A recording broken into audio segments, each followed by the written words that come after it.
दोस्तों इमेजिन कीजिए एक ऐसी इनविजिबल गवर्नमेंट जो कानून के ऊपर है, जहां दुनिया के सबसे बड़े प्रेसिडेंट्स, नोबेल प्राइज विनर्स और बिलियनर्स एक ऐसे आदमी के साथ पार्टी कर रहे हैं जिसके पास कोई डिग्री नहीं थी, कोई सोर्स ऑफ वेल्थ नहीं था, लेकिन उसके पास एक ऐसी चीज़ थी जो पैसों से भी ज़्यादा कीमती थी, द ब्लैकमेल। जनवरी 2024 में अमेरिका की एक कोर्ट ने 900 से ज़्यादा पेजेस की एप्स्टीन फाइल्स अनसील की। लोग कह रहे हैं कि ये मॉडर्न हिस्ट्री का सबसे बड़ा पर्दाफाश है, लेकिन क्या ये हमें पूरा सच बताया जा रहा है? नमस्कार दोस्तों, आज हम डिकोड करेंगे जेफरी एप्स्टीन का वो काला सच जो शायद दुनिया के बड़े बड़े लोग चाहते हैं कि आप कभी न जानें। दोस्तों, जेफरी एप्स्टीन की कहानी किसी हॉरर फिल्म से कम नहीं है। एक मिडिल क्लास लड़का जो ब्रुकलिन में पैदा हुआ, वो अचानक दुनिया का सबसे अमीर लोगों के इनर सर्कल में कैसे पहुंच गया। 1974 में एप्स्टीन डेल्टन स्कूल में टीचर बना। इमेजिन कीजिए एक बंदा जिसके पास कोई कॉलेज डिग्री नहीं है, वो न्यूयॉर्क के सबसे एलीट स्कूल में फिजिक्स पढ़ा रहा है। क्यों?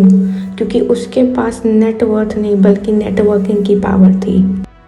डेल्टन से निकलने के बाद वो बेयर स्टेर्न्स इन्वेस्टमेंट बैंक गया और वहाँ से निकलकर अपनी खुद की फर्म बनाई, लेकिन उसका एक ही क्लाइंट था, बिलियनियर लेस्ली वेक्सनर, जो था विक्टोरिया सीक्रेट्स का ओनर। वेक्सनर ने एप्स्टीन को अपनी पूरी प्रॉपर्टी मैनेज करने की power of attorney they the.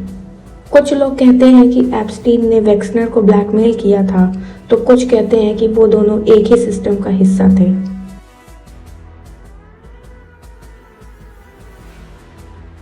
Epstein ने सिर्फ गुनाह नहीं किया, उसने गुनाह का एक पूरा इकोसिस्टम बनाया था। और दोस्तों, वो ऐसी ऐसी चीज़ करता था कि जो मैं आज आपको बता भी नहीं सकती, जो आप कभी इमेजिन भी नहीं कर सकते। वो यंग गर्ल्स को अब्यूज़ करता था और कुछ डॉक्यूमेंट्स में ऐसा भी था कि वो उन लड़कियों को खा भी जाया करते थे। और इसके अलावा बहुत सारी ऐसी चीज़ें दोस्तों जो मैं बयां भी नहीं कर सकती। जेफरी एप्स्टीन का आइलैंड, जिसका नाम था लिटिल सेंट जेम्स आइलैंड, इस आइलैंड को पीडोफाइल आइलैंड भी कहा जाता था। दोस्तों, यही वो आइलैंड था जहाँ पे वो यंग गर्ल्स को लाता था और अब्यूज़ करा करता था। जेफरी एप्स्टीन के पास एक प्राइवेट जेट था जिसका नाम था बोइंग 727। फ्लाइट लॉग से पता चलता है कि बिल क्लिंटन ने इस प्लेन में कम से कम 26 बार सफ़र किया। बिल गेट्स से लेकर बड़े बड़े साइंटिस्ट इस प्लेन में बैठकर उसके आइलैंड तक जाते थे। जेफरी एप्स्टीन का जो राइट हैंड था, जो उसके सारे कामों में उसकी मदद करता था, वो था Ghislaine Maxwell, the manager. Epstein का काम पैसा था तो गिस्लेन का काम लॉजिस्टिक्स था। वो लड़कियों को ढूंढती थी, उन्हें ट्रेन करती थी और एप्स्टीन के पावरफुल दोस्तों के आगे परोसती थी। वो खुद एक ब्रिटिश मीडिया मोगल की बेटी थी, इसलिए उसे एलीट सर्कल्स में एंट्री मिलना आसान था। यहाँ से ये कहानी में सबसे बड़ा ट्विस्ट आता है। 2005 में पाम बीच पुलिस ने एप्स्टीन पर इन्वेस्टिगेशन शुरू की। उनके पास सॉलिड सबूत थे, लेकिन तब एंट्री हुई एलेक्स एकोस्टा की, जो बाद में ट्रम्प की कैबिनेट में लेबर सेक्रेटरी बने। उन्होंने एप्स्टीन के साथ एक ऐसी डील की जो कानून का मजाक था। एप्स्टीन को लाइफ इम्प्रिजनमेंट की जगह सिर्फ 13 महीने की जेल मिली।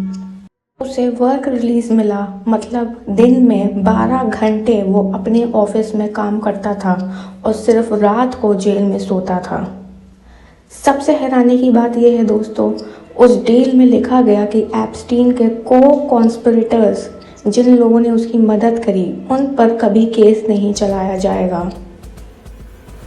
दोस्तों, ये साफ दिखता है कि सिस्टम एप्स्टीन को नहीं बल्कि उन बड़े नामों को बचा रहा था जो एप्स्टीन के साथ मिले हुए थे।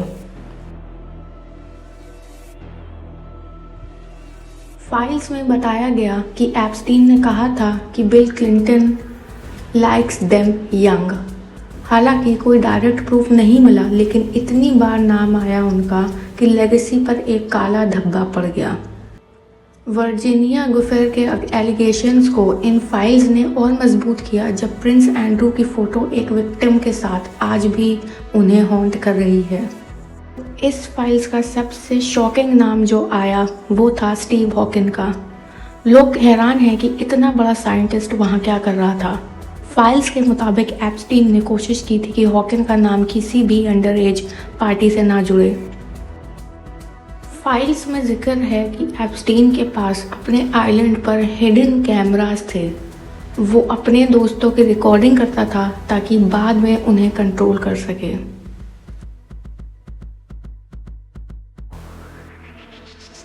2019 में एप्स्टीन अरेस्ट हुआ, लेकिन 10 अगस्त की सुबह वो अपनी सेल में डेड पाया गया। लॉजिक देखिए दोस्तों, वो सुसाइड वॉच पर था, फिर भी उसे अकेला छोड़ा गया। जेल के कैमरास मैल फंक्शन हो गए थे, गार्ड सो गए थे, और जिस तरह से उसकी गर्दन की हड्डी टूटी मिली, एक्सपर्ट्स डॉक्टर का कहना है कि ये हैंगिंग नहीं बल्कि स्ट्रैंगुलेशन, गला दबाना लगता है।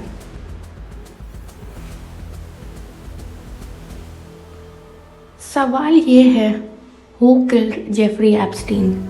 क्या वो क्लिंटन थे, ट्रंप थे, या ऐसी डीप स्टेट जिसे डर था कि अगर एप्स्टीन ने कोर्ट में मुंह खोला तो पूरी दुनिया का पावर स्ट्रक्चर गिर जाएगा। तो जेफरी एप्स्टीन की फाइल्स सिर्फ सेक्स ट्रैफिकिंग की कहानी नहीं है, ये कहानी है सिस्टम करप्शन की। ये दिखाती है कि कैसे दुनिया के अमीर और ताकतवर लोग एक दूसरे को बचाते हैं, चाहे गुनाह कितना भी बड़ा क्यों ना हो। एप्स्टीन मर गया, लेकिन उसका बनाया हुआ सिस्टम आज भी शायद कहीं ना कहीं चल रहा है। जब तक हम सवाल नहीं पूछेंगे, तब तक ये पावरफुल लोग अंधेरे में अपना खेल खेलते रहेंगे। आपको क्या लगता है, क्या हमें कभी पूरा सच पता चलेगा? क्या वो ब्लैकमेल टेप्स कभी बाहर आएंगी? कमेंट सेक्शन में अपनी राय ज़रूर दीजिए।